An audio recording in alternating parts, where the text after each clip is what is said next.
Easy and tasty breakfast రెసిపీస్లో పన్నీర్ టిక్కా శాండ్విచ్ని అయితే ప్రిపేర్ చేద్దాము, which is very healthy and tasty. So దీనికోసం అయితే నేను ఇక్కడ కర్డ్ని యాడ్ చేసుకుంటున్నా. మీరు యోగర్ట్ని అయినా తీసుకోవచ్చు.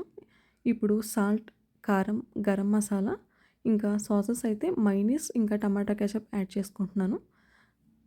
మీకు కొంచెం స్పైసీగా కావాలనుకుంటే రెడ్ చిల్లీ సాస్ కూడా యాడ్ చేయొచ్చు. అల్లం వెల్లుల్లి పేస్ట్ ఇంకా ఆయిల్ యాడ్ చేసి ఈ మసాలాలన్నింటినీ బాగా మిక్స్ చేసుకోవాలి. మనకి బ్యాటర్ అనేది కొంచెం థిక్గా క్రీమీగా ఉంటే బాగుంటుంది. ఇప్పుడు కావాల్సిన వెజిటబుల్స్ అన్నీ యాడ్ చేసుకోవచ్చు.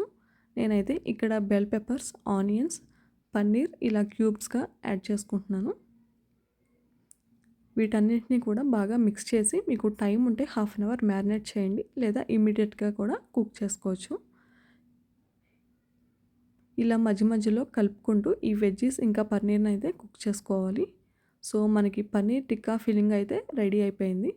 ఇప్పుడు ఒక ప్యాన్ పై బటర్ అప్లై చేసి బ్రెడ్ స్లైస్ పైన ఈ పన్నీర్ టిక్కా ఫిల్లింగ్ అయితే స్ప్రెడ్ చేసుకుంటున్నాము. దీనిపైన తురిమిన చీజ్ ఇంకా చిల్లీ ఫ్లేక్స్ని అయితే యాడ్ చేసుకుంటున్నాను నేను.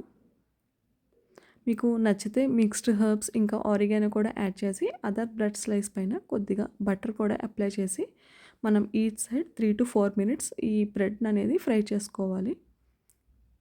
ఇలా గోల్డెన్ బ్రౌన్ కలర్ వచ్చాక అదర్ సైడ్ కూడా ఫ్లిప్ చేసి ఫ్రై చేసుకోవడమే. మనకి ఎంతో టేస్టీగా చాలా క్విక్గా ఈ పన్నీర్ టిక్కా శాండ్విచ్ అయితే రెడీ అయిపోతుంది. ఇందులో హై ప్రోటీన్ ఉంటుంది. అలాగే మనకి అప్పటికప్పుడు డిన్నర్గా అయినా స్నాక్గా తీసుకోవచ్చు.